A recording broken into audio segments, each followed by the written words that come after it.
views and opinions expressed in this program are those of the participants and do not necessarily reflect the views of BronxNet or the program underwriters.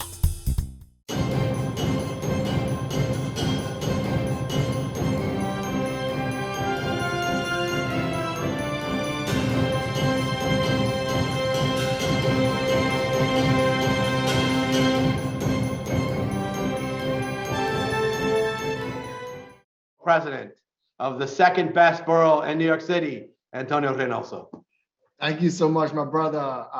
Very happy to be here serving alongside you, Borough President Levine, and just want to make sure that we acknowledge the fact that the reason every tenant is going to have representation in housing court is because of the work that you did in passing legislation as a city council member to make that happen. That's something that we have to be paying attention to, and we got to acknowledge. So the fact that the borough presidents are calling on for more support, more resources, and that Borough President Mark Levine is heading this is not by mistake, it is by design. So I just want to thank you for your service as a council member. And to all my colleagues that are here, very happy to see you all. These amazing faces of people that are going to be looking out for the interests of tenants long-term.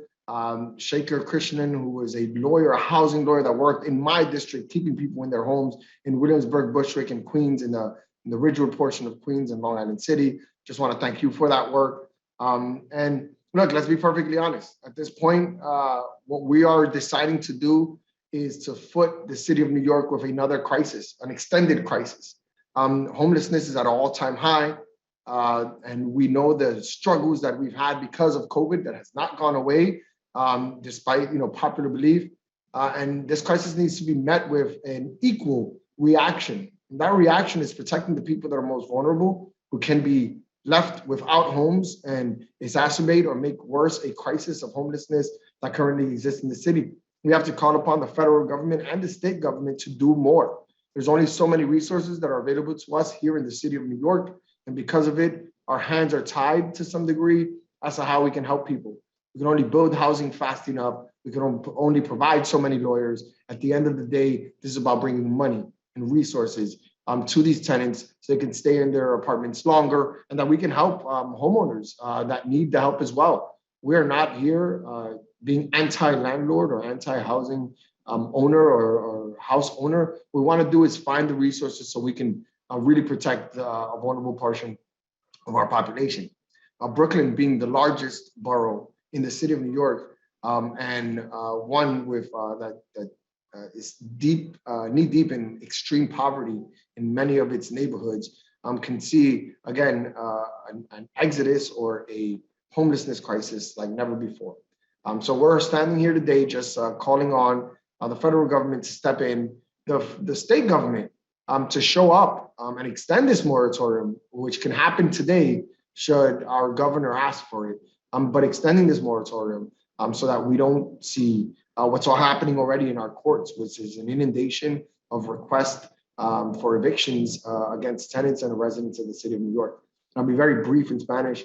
Un placer estar aquí con el presidente del condado de Manhattan, Mark Levine, el segundo mejor condado de todo Nueva York, pero siempre junto en la lucha para asegurar que los inquilinos tengan representación y los recursos necesarios para que se puedan quedar en su hogar. Pero sabemos que si no hacemos nada, si nos quedamos en lo mismo, lo que vamos a ver es más gente sin apartamentos, buscando servicio de homelessness, y si Dios quiera, con el trabajo que vamos a hacer en este grupo de concejales y representantes del condado, lo que otra vez estamos luchando para asegurar que esos recursos lleguen para nuestras personas. Otra vez, muchas gracias al presidente del condado de Manhattan, Mcqueen, y sé también que estamos con la vicepresidente del Bronx, que está aquí, Pagueto. Un placer y felicidades también en su nuevo puesto, una dominicana. Y perdón que tomé este tiempo para decirle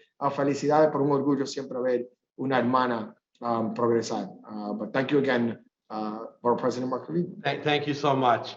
We're not going to settle the borough competition on this Zoom, unfortunately. It will continue. All right. You know what? I love Manhattan. I love Manhattan. Love everyone. Yeah. You got a good lineup here of folks I'm really excited for Manhattan and the Bronx and all of the city of New And York. we got Queens in the house too.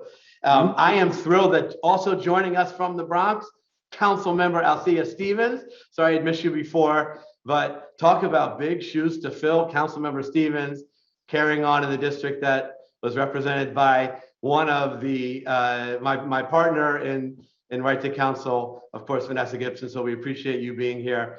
But I do want to keep it in the Bronx and cue the newly appointed Deputy Borough President, Janet Pagueto. Welcome. We'd love to hear from you as well. Gracias. Thank you for having me. Again, just standing in support with all of you, and don't want to get into competition, but everyone knows that the Bronx is the #1 borough. The birthing place of hip hop, so we'll lead with that. Again, just an honor to be serving with you all in service. The borough president, as previously stated, it stood behind and led this legislation forward during her time at the city council. And so it's truly, an honor and a privilege to continue to push these efforts forward in this new capacity, and an honor for me to be serving alongside with her, understanding that the Bronx is one of the boroughs with the highest needs, and understanding that the fight does not stop in our legislative efforts, but in our servicing efforts as we continue to bring more resources to our borough, but citywide. Right now, the Bronx has one of the highest numbers in ERAP applications, which just showcase the needs of our borough and the needs for right to counsel and support to prevent evictions and homelessness. And so we support and stand with our tenants. We stand in service with all you in our colleagues in government, and look forward to ensuring that each and every resident is fully resourced and supported. De nuevo, en español, es un placer estar aquí y estar apoyando los servicios y el programa, y quiero que todo el mundo sepa que estamos con nuestros inquilinos durante este tiempo y que nos vamos a asegurar que los recursos necesarios le lleguen a cada inquilino, y que estamos aquí para ayudarlo y asegurar que los servicios y los recursos le lleguen. Y gracias por tenerme. Thank you all for the warm welcome. Thank you so much, Deputy Borough President. Excited to work with you. We're going to hear throughout our discussion from a few of the activists and leaders who are on the ground. And I'd like to cue someone who I deeply admire, who I consider a very close friend, and who I've been honored to partner with for 8 years running now in this fight, Randy Dillard, representing the Right to Counsel Coalition. If there's a more effective activist group in New York City, I really don't know them. This coalition has been a force for good, and grateful for your partnership and your leadership, Randy. So we'd like to hear from you as well. Thank you, Mark. But first, let's take a moment of silence for those that have lost their lives in the fire.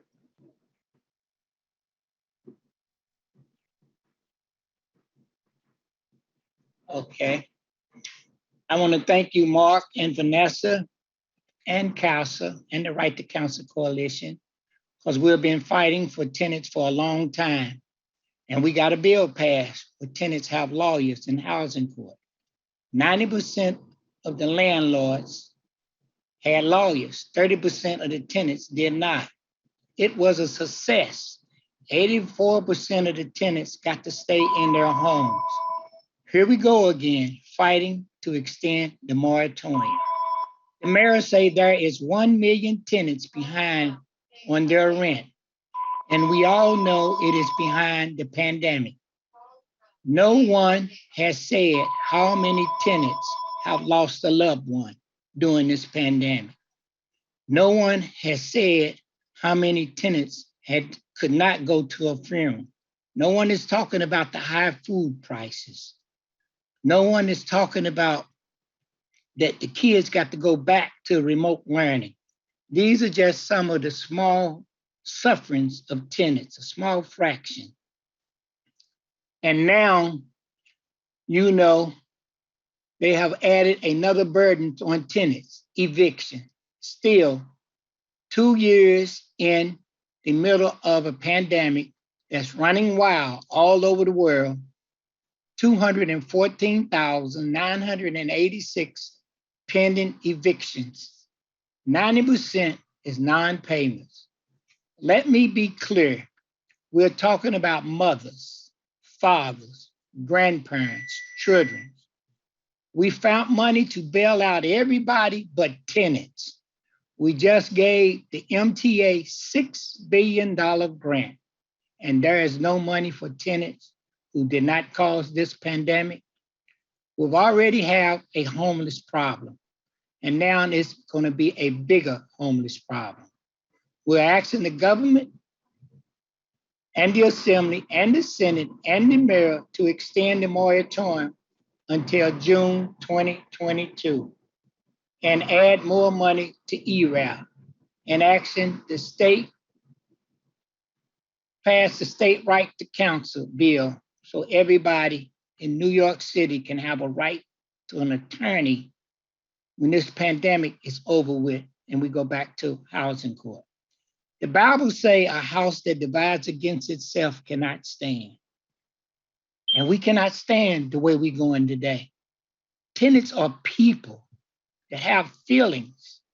And what our Deputy Borough have said, the Bronx have been hit with the highest, even when we started to pass the right to counsel, that 11,000 tenants was being evicted. And that's why we did this campaign with you and Vanessa, because of the suffering of tenants being homeless and thrown out for no reason. So I'm asking the governor, the mayor, the assembly, and the Senate to put more money in the ERAP, to extend the moratorium, and to pass the state right to counsel bill that we have in. And let me stop with this note. June the 27th, we're having a town hall, and everybody that's here is being invited. And I want to thank you once again, Mark. Thank you so much, Randy, for what you and the coalition have done. And the fight continues. We're proud to be partnering with you. I'd like to cue my successor in the 7th Council District, a council member who himself was a tenant lawyer. We have an embarrassment of riches because I also believe that Councilmember Krishnan and Feliz were both tenant lawyers. And of course, Councilmember Stevens, De La Rosa, and Ressler could probably play tenant lawyers on TV because you know so much.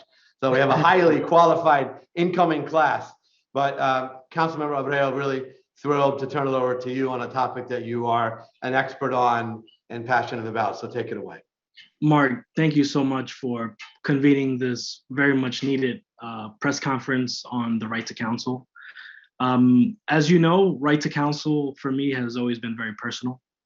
My family was evicted from our apartment when I was 9 years old.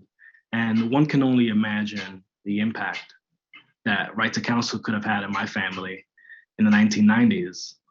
Perhaps applied for the arrears, rent arrears that we needed to pay off, or navigating the legal process could have kept us in our rent stabilized apartment and kept things affordable for us. But instead we had to take shelter with our neighbors.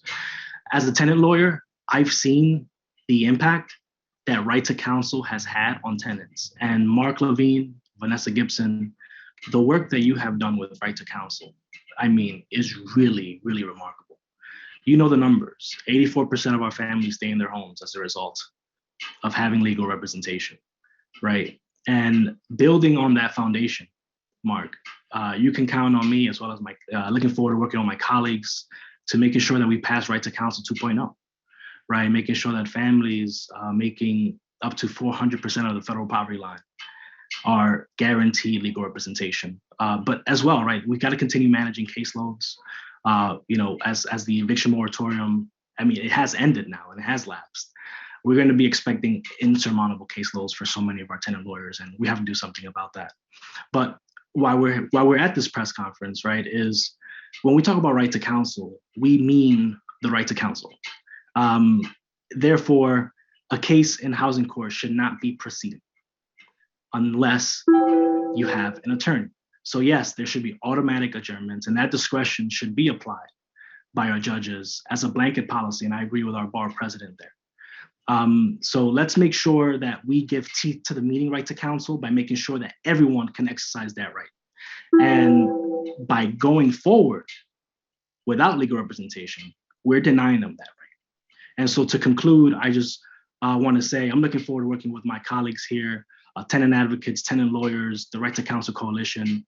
I know there's going to be a lot that we're going to accomplish together, and we'll do that alongside each other. Thank you so much. Thank you so much, Councilmember Abreu. We're going to hop now to the Bronx, back to the Bronx. Councilmember Stevens, I know that you, like your predecessor, are passionate and that your constituents are hit so hard by this new wave. So we'd like to hear from you, please. Well, thank you so much, VP Levine, for having us here today. You know, I have a special place in my heart for you because you once represented my parents when you were the council member, and now that's Sean Abreu, and now you're the borough president. So I always like to say you're in charge of the parents. So, so thank you for having us. Thank you all my colleagues for being here. Hello, Randy, how you doing? I hope all is well. CASA is another group that I have been working very closely with, and I love because they do amazing work in the Bronx around advocating and also educating tenants on their rights. And even how they conduct their meetings are amazing. They make sure language access happens. They make sure that tenants are actually leading these conversations. So I always want to make sure that I give big ups to them because they do amazing work, not only in my district, but throughout the Bronx. So we're always looking to work with them and partner with them. And I've been partnering with them for a while now. So I'm really excited. But we know why we're all here today. The eviction moratorium ended and it's a travesty. We have to really think about the trauma that this is going to cause on families. You know, I like to coin myself as a youth development person. And I think that it's important for us to think about how this is going to affect young people going to school every day when they are having pending evictions. Sean just shared a very personal story about how he was affected when he was younger. And that also gave him a fight to do this work now. But I want us to think about if we can really avoid traumatizing young people even more than what they are from being in a pandemic for the last 2 years, not being able to socialize, I think it's just as important for us to do that. Right now, the Bronx has the highest number of pending evictions, which means there are going to be thousands of people who are going to be evicted because this moratorium was ending. To be honest, it is our responsibility to provide resources to make sure this does not happen, because we're going to create a population of people being homeless, which is 100% unacceptable. So I'm excited to work with my colleagues. Everyone knows that I'm in this fight. I believe housing is a human right and that everyone should have access to homes free from eviction and threats and being homeless. So I am excited to be here. I'm going to continue to fight, stand with everyone here, and make sure that we get the resources that we need, work with our state electeds to help them get this moratorium back until we have a full concrete plan on how we're going to move forward. ERAP, yes, we know we have a whole bunch of applications, but the money's not there yet. So what's really going to happen? At this point, we have people who are signing up for a program with empty dreams, and that is just unacceptable. So it's our responsibilities as electeds to make sure that people are not being evicted and they stay in their home. So I know I have big shoes to fill because Vanessa Gibson, everyone knows, is amazing, and she's doing amazing work and been on the ground with all the things going on in the Bronx. But everyone knows that the same work that she did, I'm going to do it ×2 because that has been my assignment. So I'm excited to get to work and making sure people stay in their homes. Thank you. Thank you, Councilmember Stevens. And we are in a little bit going to hear from another advocate. I understand there's some challenges in getting Fidel Albert to get promoted here as a panelist. So we're working on that. Promise we won't forget you. In the meantime, we're going to bounce back to the borough of Brooklyn. I won't say where it ranks among the 5, but I am thrilled that we are joined with another new member of the City Council, someone who is deeply knowledgeable and passionate about tenants' rights issues, Councilmember Lincoln Ressler. Well, thank you, Borough President Levine. I have to say that, Mark, your and Vanessa's extraordinary leadership on Right to Counsel is one of the most consequential victories that we've had in New York City in the last decade. And you deserve enormous credit for helping to lead that coalition. And there were many great advocates in that fight, but the first among equals was CASA. And I especially just want to shout out Susanna and all of the organizers and leaders and tenants involved at CASA who did a phenomenal job pushing the administration. I was there, I was on the receiving end, and was honored to be able to play a small role in helping to move things along on our side. It's great to be with so many good colleagues in government. My brother, Antonio Reynoso, I will show up to any press conference he's at because he's always on the right side. And as he pointed out, Shaker has been leading the fight for us, for our tenants in North Brooklyn for many years. So it's great to be with you always, especially on this issue. You know, just yesterday, we organized volunteers across the 33rd Council District to come out and go door to door to specifically reach out to tenants who have eviction proceedings against them and connect them to resources. We meticulously went through the court records and documents so that we could find tenants at their doorstep and make sure that they have the resources they need to access an attorney, to access support, rental assistance, to stay in their homes. We're going to do everything we can to stop evictions in our community. The moratorium never should have been lifted in the middle of this pandemic, but we are where we are. And of course, we're going to work with our allies, Carmen's former colleagues up in Albany, to get good cause eviction done. And we're going to work at the local level to make sure that every individual who needs a lawyer in New York City has right to counsel, no matter their income. But in the immediate, we do not have the attorneys and the capacity to meet the wave, the tsunami of evictions that is happening in New York City as we speak. And so we're calling on OCA to step up and recognize that right to counsel needs to be recognized. And if tenants who deserve a lawyer, who are owed a lawyer, don't have one, then we need to slow down the process and we need to rethink where we are. So OCA has a lot of power in this process right now, and they need to be better allies in recognizing the rights of tenants so that we can keep as many people in their home. Evictions are violent. And I'll just say this, you know, despite the pandemic, right? We have 5,000 fewer families in our shelter system today than when the moratorium started, when the pandemic began. 5,000 fewer homeless families are in shelter tonight as a result of this eviction moratorium. We need to do everything we can to connect families who are at risk of eviction to the support and resources they need so that we don't see those numbers of homeless families skyrocket back up. Thank you so much. Thank you. Thank you so much, and powerfully stated. The stakes could not be higher. Thank you for being here. That's a great segue to a man who now represents the borough of Queens, despite his track record in the borough of Brooklyn. Councilmember Krishnan, we're really grateful for what you've done for years on behalf of tenants, and the fact that your knowledge is now being put to work on behalf of policy in the council is great news. So welcome, and please take it away. Thanks so much. Good afternoon, everyone. My name is Shaker Krishnan from Jackson Heights and Elmhurst, Queens, the Queens representation in this group of electeds here today. But I want to say, first of all, a big thank you to my colleagues for so long in this fight from the Right to Counsel Coalition, all of you. It has been such an honor to fight by your side for so long and to continue to do so in this capacity as well. Thank you for your leadership as a coalition in implementing Right to Counsel, historic milestone in our city. Randy, great job as always, so powerfully said with your words. Good to see you too. Thank you so much to Borough President Mark Levine and Vanessa Gibson, who were the leaders in this fight with us in government as we got this done. Borough President Antonio Reynoso as well, who was there by our side too, fighting every step of the way in neighborhoods that are facing some of the highest rates of displacement and gentrification in this entire city. I'm so excited to see all my colleagues as well in this fight with us, because at this point, after this past weekend, we are facing over 200,000 eviction cases that will move forward in this city.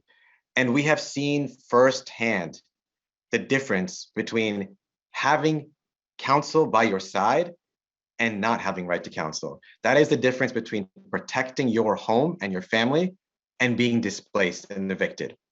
And we also know, and that's something that's most important in this too, that we cannot be talking about rights on a piece of paper. We have to be talking about what they mean in reality on the ground.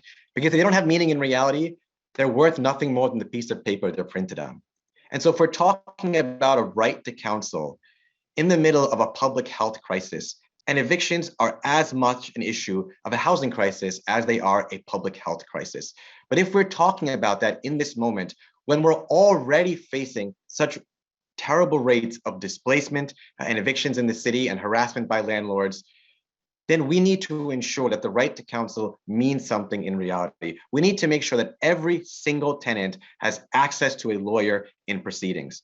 And so right now, when we face such a large wave of eviction cases with tenants who are already struggling to pay rent, who are already struggling against landlords who are harassing them to force them out of their homes, who are already struggling to protect their rights as defined on a piece of paper, it is more critical than ever that the courts postpone the cases, adjourn the court dates to make sure that every tenant has access to their right that is guaranteed on a piece of paper. That is critical, and that must happen right away. And the courts, not just government, but the courts bear responsibility in making sure this happens. And that is our first demand right now.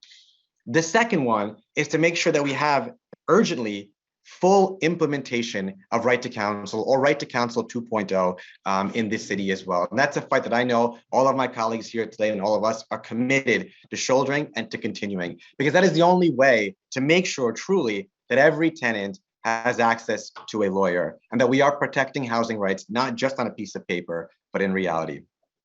Brevemente en español, mi nombre es Shekhar Krishna de Jackson Heights y Elmhurst, Queens. Un gran agradecimiento a Right to Counsel Coalition por su liderazgo desde hace años en esta lucha.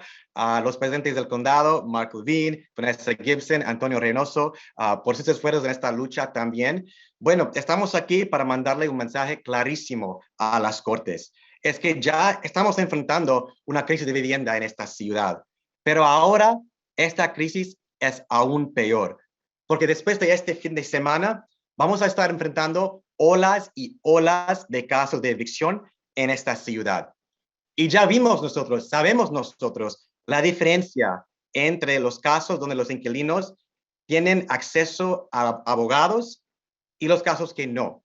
Es la diferencia entre proteger su propia casa y desplazamiento.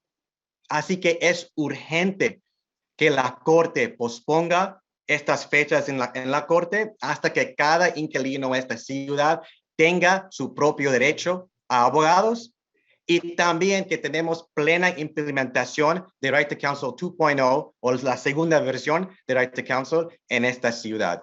Y acuérdese a todos los inquilinos que están escuchando a esta rueda de prensa ahora, ustedes tienen el pleno derecho de quedarse en su casa. Nadie puede botarlo de su casa, puede cambiar la cerradura. Hay reglas, hay un procedimiento en las cortes, hay leyes, y todos los dueños de esta ciudad tienen que cumplirse con estas leyes. Muchísimas gracias y seguimos adelante. Señores, yo pensé que yo hablaba bien el español, pero ya, no, me tumbaron del puesto número 1. Le felicito al concejal Krishnan. Wow, this is a multilingual bunch here. If anyone would like to proceed by offering their remarks in Yiddish, I will allow you the floor right now. Lincoln, could you pull it off? Probably not quite. No, I couldn't. I'm sorry. But I am thrilled that I think we have solved our technical problems, and that we have our friends and allies, leaders from the Flatbush Tenants Coalition, that have made it onto the stage here. And so we're going to cue our next speaker, Fidel Albert. Are you on? Because we can't see based on the names. It looks like you need to unmute yourself. Hi, good morning, everyone. Good afternoon, sorry. My name is Sabrina Simon. I am going to be reading for Fidel since we're having some connection issues. No problem. Thank you. Thank you, Sabrina. So good afternoon. Oh, there she is. I think I hear her. All right, awesome. Good afternoon, everyone. I'm Fidel Albert. I'm a tenant leader with the Flatbush Tenant Coalition and many other organizations. I am looking to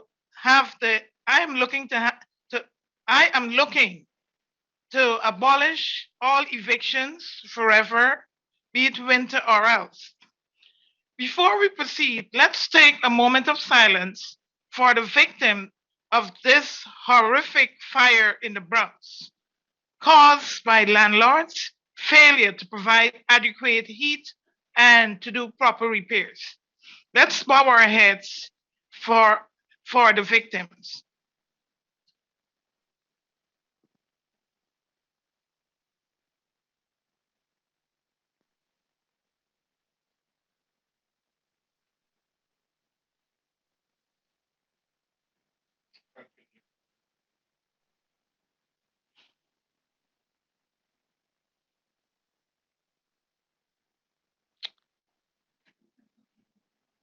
Okay, thank you. Okay, thank you. Our elected officials in Albany went to their warm and safe homes this weekend while they ignore millions of tenants. Please extend the eviction moratorium. We need to have the eviction moratorium renewed until June 2022. Put more money and extend the ERAP. Pass the state right to counsel and stop cases and stop evicting people.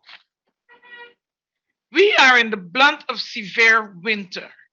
We are still going through the COVID pandemic, which is on the rise tremendously. Macy's, Bed Bath & Beyond, also CVS Pharmacy are closing around us. Business and stores are closing. That means many people will be out of work. There's already tons and tons of homeless people on the street. We don't need any more of us to be homeless. So I'm asking Governor Hochul, Mayor Eric Adams, and other elected officials to renew the moratorium until June 2022, sorry. Pass a permanent winter ban and statewide right to counsel. Governor Hochul and elected officials, you are not wearing the tight shoes. You don't know how it feels to wear our shoes because you have a warm home to go to and a warm bed to sleep in. If the eviction moratorium is not extended, many people and their families would not be like you all. You are responsible for evicting people and making them homeless. It's like an old saying, you give a dog water to quench his thirst, but instead you're killing him in other ways, saying you're helping him. What I mean, evicting us at this time when the pandemic is on the rise and winter is here. Yes, and winter is here. We will either get COVID or we will freeze to death and die. The fire in the Bronx is a good example of many people that lost their lives because of landlord negligence. Enough is enough. This gotta stop. We can't continue with this. Governor Hochul and other elected officials have a heart. Extend the winter eviction moratorium until June 2022 and pass the permanent winter ban and pass the permanent winter eviction ban and pass the state right to counsel. Thank you so much for having me. Have a nice day. Thank you, Ms. Albert. Thank you to the Flatbush Tennis Coalition, which has been critical in this fight and continues to be. We're really grateful for you. We're going to come back to the borough of Manhattan, to my neighbor uptown, one of the rising stars of the new class. I'm pleased to welcome Councilmember Carmen de la Rosa. Thank you, Mark, and I want to thank VP Reynoso and Deputy VP Pagueto for being here.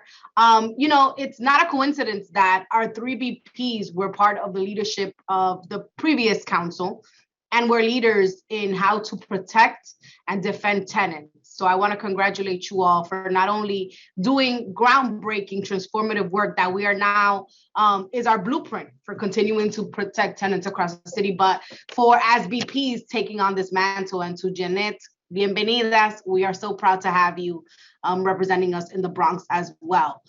So I feel like right here we have the brain trust of what to do to protect our tenants. And all of my colleagues have spoken so eloquently about what needs to happen on the state, federal, and city level. I just want to reemphasize to our colleagues in Albany, to Governor Hochul, that they do have the power with a swift movement of the pen to extend the eviction moratorium. And I know I've sat in those rooms, and I know that there are homeowners in other parts of the state that feel, conflicted by the eviction moratorium. But the reality is that when you become a homeowner, you have a responsibility to the people that you rent your home out to, that you make profit from every single day, to not throw them out into the streets when things get tough, when it's cold outside, or when a global pandemic hits our communities. Humanity, we have to remember people's humanities and understand that they need a home in order to heal, that they need a home in order to send their children to school, that they need a home in order to continue to be part of our communities.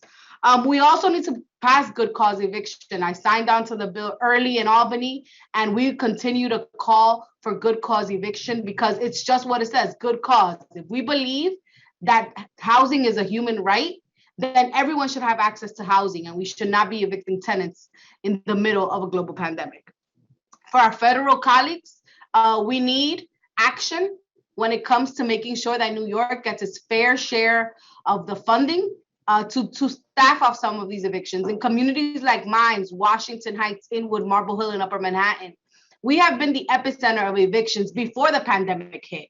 We have the highest number of rent-stabilized tenants in the state of New York. And therefore, we are also in the crosshairs of what is the injustices that happen in the housing system, from undignified housing to the discrimination that tenants face when they have to go to court and don't have adequate representation. So as a city elected, we are calling for the expansion and the swift implementation of the Right to Counsel 2.0 as well. And we want our courts to do right by these tenants, to make sure that courts are places where tenants can go and have their rights protected and not the other way around. So I join my colleagues in making these demands, and we look forward to continuing to work to usher in the changes that we need in the city council. Y rápidamente en español, fui inquilina por mucho tiempo en mi comunidad del Alto Manhattan. Sé personalmente, como muchos de mis colegas aquí, lo que significa ser un inquilino en la ciudad de Nueva York. Nuestros presidentes del condado fueron líderes cuando fueron concejales y ahora son nuestros presidentes del condado para asegurar que los inquilinos tengan acceso a sus derechos como inquilinos en la ciudad de Nueva York. Vamos a seguir trabajando juntos para asegurar que en Albany, en la legislatura estatal, esos derechos sean protegidos, pasando leyes como la buena causa, para asegurar que nuestros inquilinos no puedan ser desalojados en el medio de invierno o en una pandemia, llamando a nuestros líderes federales de que el dinero que el Estado de Nueva York se merece para las protecciones de los inquilinos esté aquí y llegue a nuestras comunidades. Y claro, como concejales y líderes en la ciudad de Nueva York, vamos a estar trabajando juntos para asegurar que el derecho a un abogado se le dé a cada inquilino en la ciudad de Nueva York. Así que gracias. Thank you for having me. Thank you so much for that powerful statement. Councilmember De La Rosa, excited to work with you on this and so much more. And now, to close us strong, the Mariano Rivera of this press conference, my friend, another former tenant attorney back to the Bronx, Councilmember Oswald Feliz. Concejal, por favor. Muchísimas gracias. Thank you so much, Borough President Levine, for having me. I'm Councilmember Oswald Feliz, and I'm so honored and privileged to join you and all of our colleagues in calling not only for the moratorium to be extended, but also to put all eviction cases on hold unless our tenants have a lawyer to help them assert their rights. Today, I join as council member of the Bronx, the 15th district. I also joined as a tenant lawyer. I defended many tenants in housing court. And as a tenant lawyer, I can tell you that tenants facing eviction cases are some of our most vulnerable residents. They are poor, low-income residents. Many of them are not aware of their rights because it's the first time navigating a legal system or process. And many of them don't have tools to defend themselves. At a time when our temperatures are dangerously cold, and at a time when our city is facing so much instability, this is not the time to have any evictions moving forward. Our city should be putting every single eviction case on hold, and we should not allow any case to move forward at all unless these tenants have a lawyer to help them assert their rights. We need a city that works for all of us, a city that works for everyone, including those that have been affected by this pandemic and are suffering from financial instability. We need a system that truly protects our families, a system that protects our vulnerable tenants. We need a system that puts all eviction cases on hold and does not allow any case to move forward unless there's a lawyer right next to our tenants and our families defending them and aggressively litigating their rights. So thank you so much for this very important initiative. Looking very forward to working with you every step of the way to make it happen. And briefly in Espanol, we'll test out how good it is. I know there's some competition going on. Muchísimas gracias, presidente del Condado de Manhattan, Mark Levine. Un honor y privilegio estar contigo, llamando para un sistema que realmente proteja a nuestros inquilinos y nuestras familias. Personas que están en corte de vivienda son familias vulnerables, personas de bajo ingreso y personas que no tienen recursos para defenderse y defender a su apartamento. Nuestro sistema tiene que ser un sistema que realmente lo proteja, un sistema que no deje que nadie sea desalojado, pero también un sistema que llame, que cada inquilino tenga un abogado defendiéndolo, o si no, el caso no se mueva adelante. Ese sistema es un sistema necesario que va a salvar vidas y también un sistema que realmente protegerá a nuestros inquilinos. Es un honor y privilegio de estar contigo, Mark Levine, presidente de Manhattan, y con todos mis colegas llamando para ese sistema. Thank you so much. Thank you so much, Council Member. Truly appreciate your leadership and your remarks here. And that wraps up our speaking program, but I believe we have a question or two from the press who's here. So Wynn, I'm going to cue you for that. Thank you, Borough President. We do not have any questions yet, but if a member of the press would like to ask anyone on the panel a question, if you could please raise your digital hand, I will allow you to ask your question. Anyone? Great. First up, we have Greg Mcqueen. Greg, can you hear me? Yes, I can. Can you hear me? Yes, thank you. Hi, thanks a lot. Hi, Borough President. How are you doing? Good to see you, Greg. Always great to have Manhattan Times / Bronx Times here with us. Thanks a lot. Due to COVID, many housing court hearings will be held virtually at this time, but a number of tenants in underserved neighborhoods, especially seniors, as you know, they don't have access to the internet. So how concerned are you about this, and what should legal aid groups do, in your opinion, to help assist these tenants? It is so critical that every tenant know they have this right. Landlords will exploit it otherwise. They can intimidate a tenant who would be scared that the landlord could evict them without protection of an attorney. So we have actually passed a law in the city council. I want to get the intro number, or the law is now Local Law 53, which requires that the city fund community-based organizations to do direct outreach to tenants, to knock on doors, to inform tenants they have this right, whether they have an internet connection or not, whether they have a smartphone or not. We need to tell tenants this now, because that changes the power dynamic. And we have partnered with the Right to Counsel Coalition in that fight. I don't know if you, Randy, on behalf of the Right to Counsel Coalition, want to say anything more about Local Law 53 and how important it is that it be funded now. Yes, what we're waiting on right now is for them to release the money so we can send our organizers out there to let the tenants know that they have the right. And due to the fact that George Dressler is no longer there, as a new person there, and Susanna and the Right to Counsel met with the Chief of Staff today. I wasn't at that meeting because I had to do grandpa duties.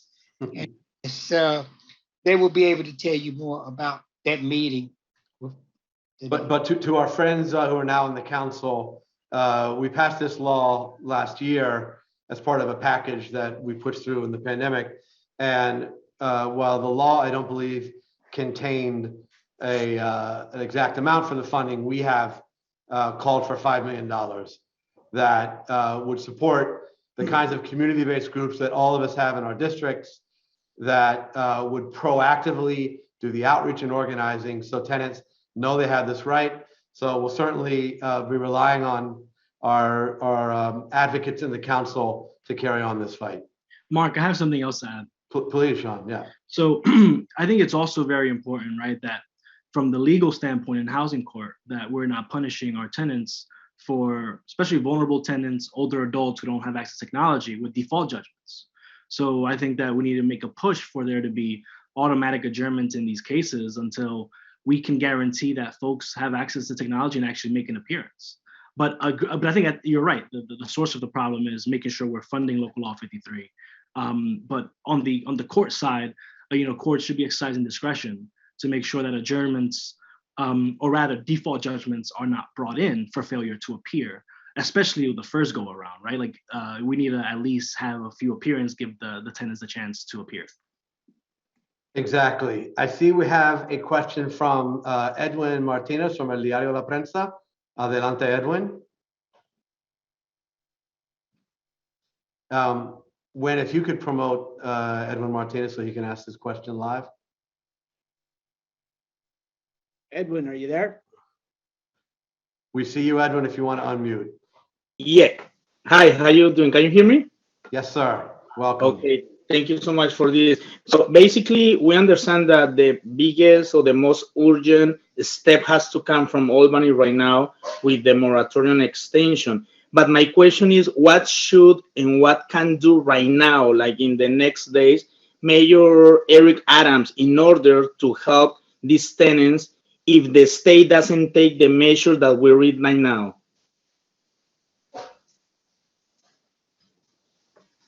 Our first call is to the courts. Every judge has discretion that we want them to use to stop moving forward on any eviction case if the tenant doesn't have an attorney. We want that. That is the best way to guarantee full implementation of right to counsel.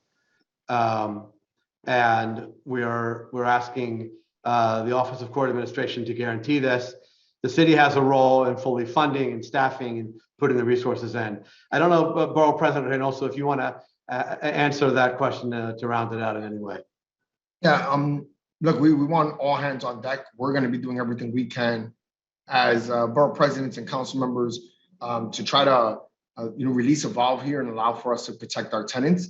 But we cannot abdicate the responsibility of this work away from the state and the federal government. We got to be very clear that the state at this moment can very clearly, and which we've done already, write an executive order to continue the moratorium. That is very straightforward and not complicated. And the city is a creature of the state, and in doing so has limited authority and charter mandated responsibilities that just don't allow us the resources or the wherewithal to really protect our tenants in a way that the state can.